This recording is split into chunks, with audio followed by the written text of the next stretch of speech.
देखिए, यादव तो राजद के साथ रहा है, अब की बार लेकिन आज का माहौल ये है कि कोई भी व्यक्ति किसी पार्टी को नहीं कह रहा हूँ। देखिए, मैं ये नहीं कह रहा हूँ कि भाजपा यहाँ नहीं जीतेगी या राजद जीत जाएगा या बसपा जीत जाएगा या भाजपा हार जाएगा। मोहन जी से भी पहले से लोग जुड़े हैं, वो लोग भी आज भी राजद में हैं और रियाजुल हक राजू जी भी राजद भी प्रत्याशी उतारा है, बसपा ने भी प्रत्याशी उतारा है और भाजपा तो उतारा ही है।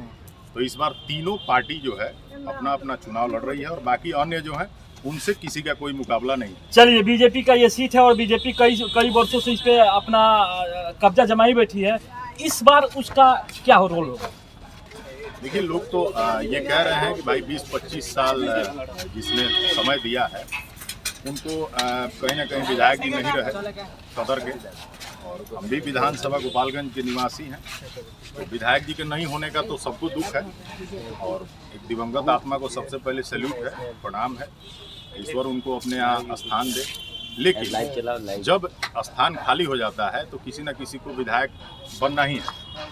तो सिंपैथी वोट लोग कह रहे हैं, जो विधायक जी की पत्नी है उनको सिंपैथी वोट लोग कह रहे हैं कि मिलेगा, ठीक है, लेकिन इस बार कन्फर्म नहीं है, इसलिए क्योंकि जनता जो है विधायक जी से जुड़ी थी, विधायक जी से जुड़ी थी। विधायक जी के एक ऐसे पर्सनालिटी थे जिनसे सब लोग जुड़ा था, लेकिन जो विधायक जी की पत्नी है आदरणीय कुसुम देवी जी, उनको पब्लिक से जुड़ने में थोड़ा टाइम लगेगा। बिल्कुल, ये मेरा सवाल भी था कि अगर ये महिला जो सीट भाजपा जो दिया है उनसे हर एक लोग जुड़ाव नहीं कर सकता है, क्योंकि जब सुभाष सिंह थे तो उनसे हर एक लोग जुड़ा हुआ करते थे, लेकिन इनसे नहीं। मैं ये नहीं कह रहा हूँ, देखिए मैं ये नहीं कह रहा हूँ कि भाजपा यहाँ नहीं जीतेगी या राजद जीत जाएगा या बसपा जीत जाएगा या भाजपा हार जाएगी, लेकिन विधायक जी की जो पत्नी है उनको पब्लिक से जुड़ने में टाइम लगेगा। और विधायक जी की पत्नी ही नहीं, कोई भी नया जब राजनीति में आता है, चाहे वो कोई भी हो, मैं ही क्यों ना हूँ, आप ही क्यों ना हो, जब कोई भी राजनीति में नया आता है तो आपके परिवार का कोई विधायक है, लेकिन जब वो नहीं रहेंगे तो उस पब्लिक को आप अपने साथ जोड़ने में थोड़ा कठिन होगा, तो जुड़ नहीं पाता है, टाइम लगता है। चलिए, हम बात करेंगे राजद की तरफ से एक प्रत्याशी, नया चेहरा कह सकते हैं, उन्हें मोहन गुप्ता को उतारा गया है, क्या कुछ कहेंगे? देखिए, मोहन जी आपसे मेरा सवाल इसलिए बनता है क्योंकि आप गोपालगंज जिले में रहते हैं और जिले में हर गांव के और विधानसभा के लोग आपके पास आते जाते भी, जिम भी आपके पास, इसलिए मेरा सवाल आपसे बनता है कि आप अच्छे चीज को दर्शा पाए।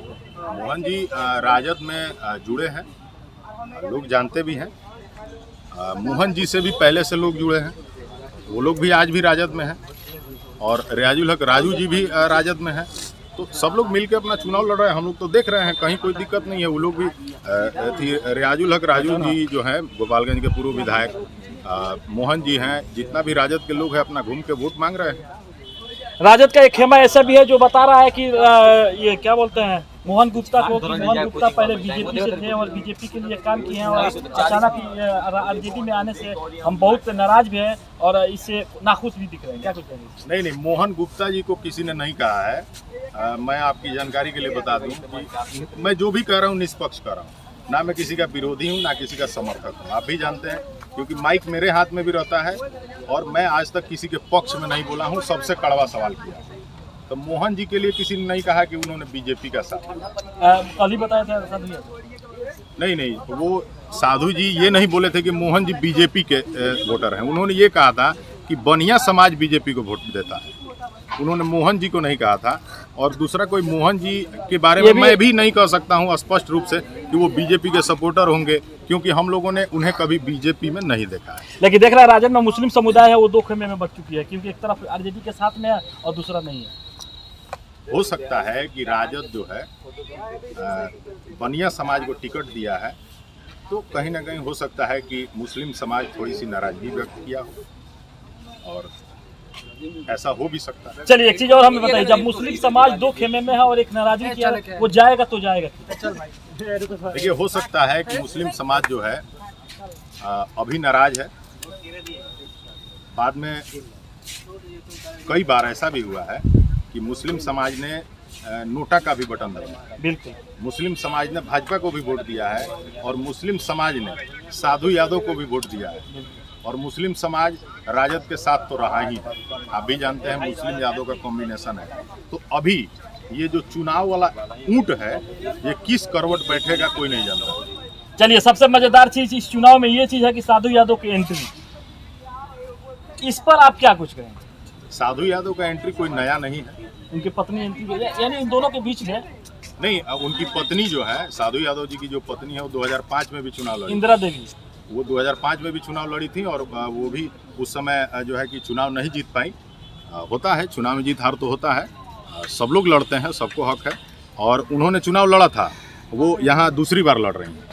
चलिए एक चीज़ और हमें बताइए, साधु यादव इस मैदान में नहीं है, चुनावी मैदान में नहीं है, उनकी पत्नी है, इसका वजह क्या कुछ हो सकता है? साधु यादव जी कहीं सोचे होंगे कि महिला प्रत्याशी हैं कुसुम देवी भाजपा की, तो महिलाओं से उनका लगाव बढ़ेगा।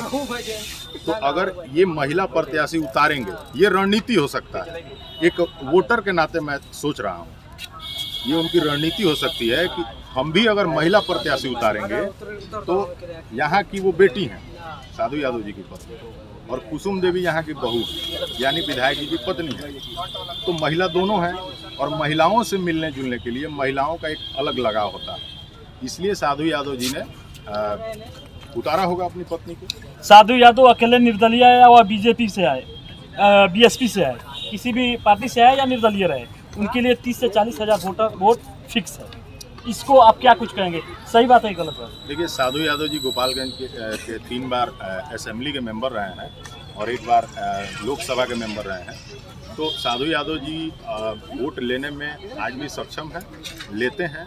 राजद भी अपनी जगह वोट लेने में सक्षम है और बीजेपी का भी अपना वोट है, लेकिन साधु यादव जी पिछली बार बीएसपी से लड़े और 41,000 वोट लिए, तो दूसरे स्थान पे रहे। और आदरणीय थोड़ा सा और आदरणीय जो इंदिरा यादव जी हैं जो कि चुनाव लड़ रही हैं, उनको भी पब्लिक इस बार देखेगा कि क्या कुछ होता है। एक और सवाल मेरा रहेगा, वो जो बहुत कठिन सवाल है, जो MY समीकरण है।